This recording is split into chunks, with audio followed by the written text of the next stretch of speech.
नमस्कार मंडळी, आपल्या चॅनेलला नवीन असाल तर सर्वप्रथम चॅनेलला सबस्क्राईब करा, जेणेकरून आपल्या नवीन नवीन कथा तुम्हाला पाहायला मिळतील. आज आपण घात ही कथा बघणार आहोत. काव्या पोलिसांनी मागोमाग त्या अर्धप्रकाशित दमट खोलीत शिरली. एका स्ट्रेचरसमोर ते येऊन थांबले. जवळ उभ्या असलेल्या नर्सला पोलिसांनी नजरेने खून केली. ती स्ट्रेचरवरील देहावर पांघरलेली पांढरी शुभ्र चादर दूर करू लागली. आधीच विलक्षण अस्वस्थ असलेल्या काव्याच्या कंप सुटला. श्वास जोरजोराने येऊ लागला. मिसेस दळवी, पोलीस म्हणाले, सावरा स्वतःला. तिने हळुवारपणे होकारार्थी मान हलवली. नर्सने त्या देहावरची चादर जराशी दूर केली. एक क्षणभर शांतता. रामू जोरात किंचाळून काव्या हमसून रडू लागली. ओ रामू, हे काय झाले रे? असा कसा मला सोडून गेलास तू? रडता रडता ती बोलत होती. पोलीस नर्सने तिचं सांत्वन करून तिला कसं बस शांत केलं. पोलीस तिला घेऊन बाहेर पडला. ऑफिसच्या कामानिमित्त बाहेरगावी गेलेले काव्याचे पती रामू त्या दिवशी सकाळीच परतणार होते, पण सायंकाळ होऊनही ते परतले नाहीत. ते कॉलही उचलत नव्हते.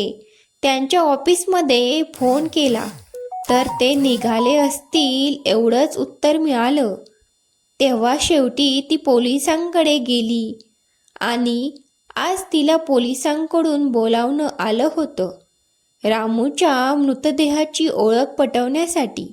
तुम्ही तक्रार दाखल केल्यानंतर आम्ही कसून तपासणी केली.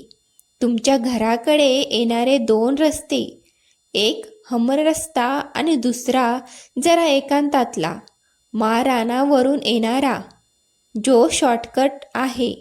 तुमच्या म्हणण्याप्रमाणे ते कधी त्या रस्त्याने जा-ये करत नसत, पण सर्व शक्यता ध्यानात घ्यायच्या म्हणून आम्ही तिकडेही गेलो.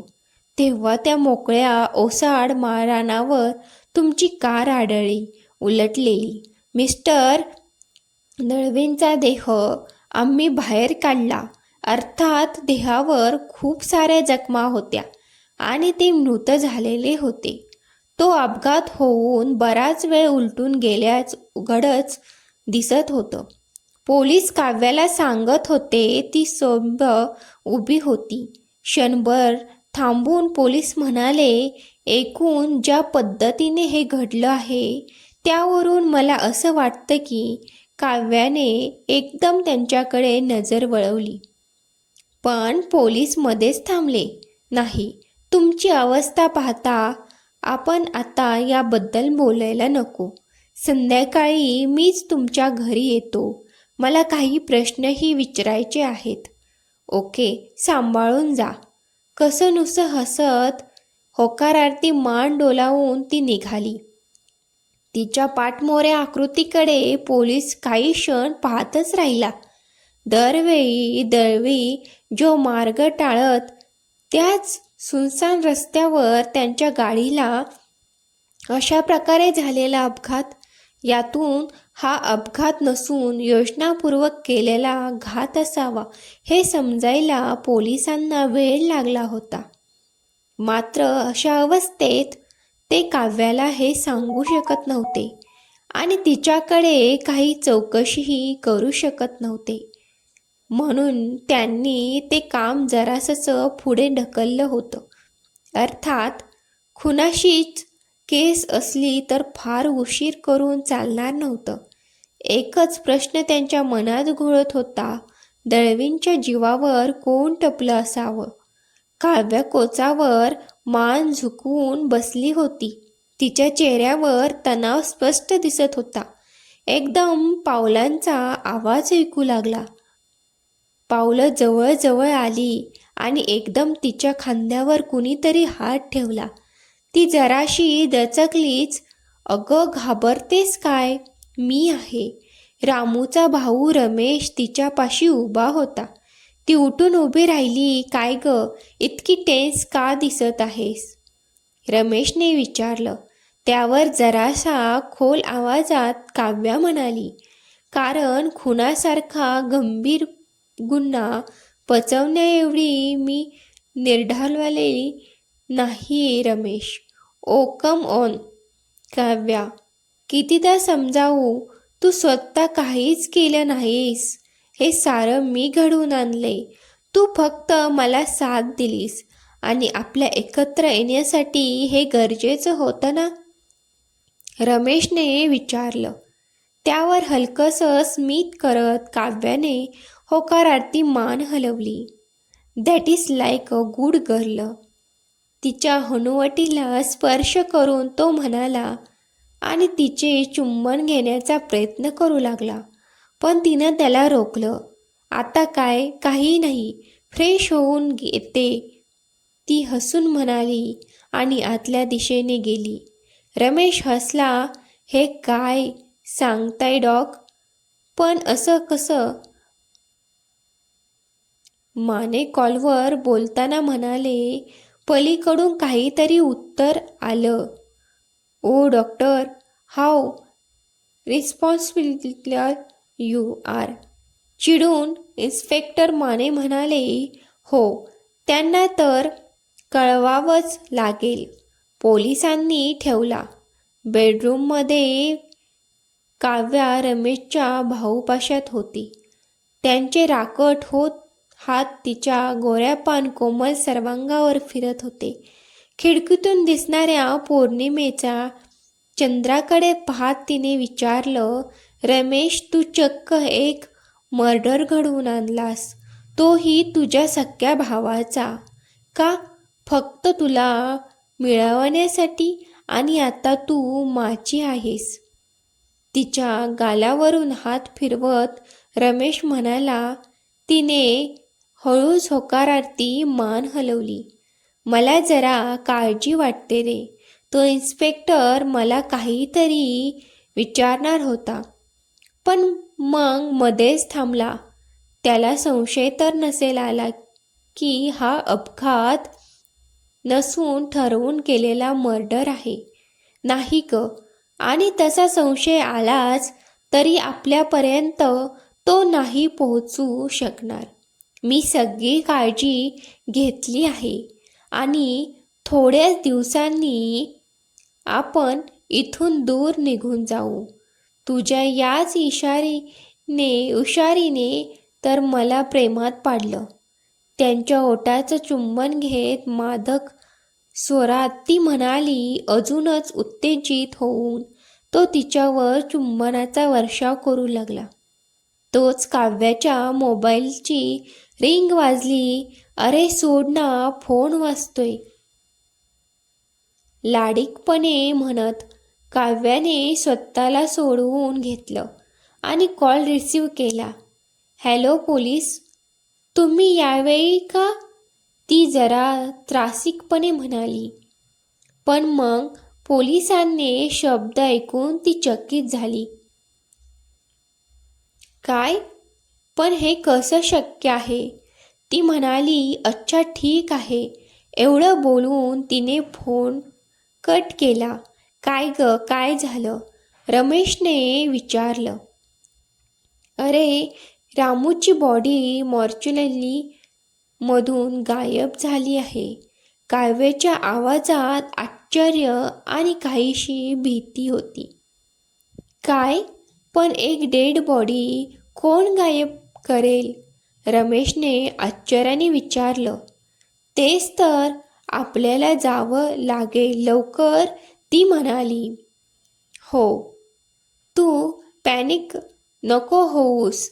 बाहेर जाऊन थांब, मी येतोच, रमेशने सांगितलं.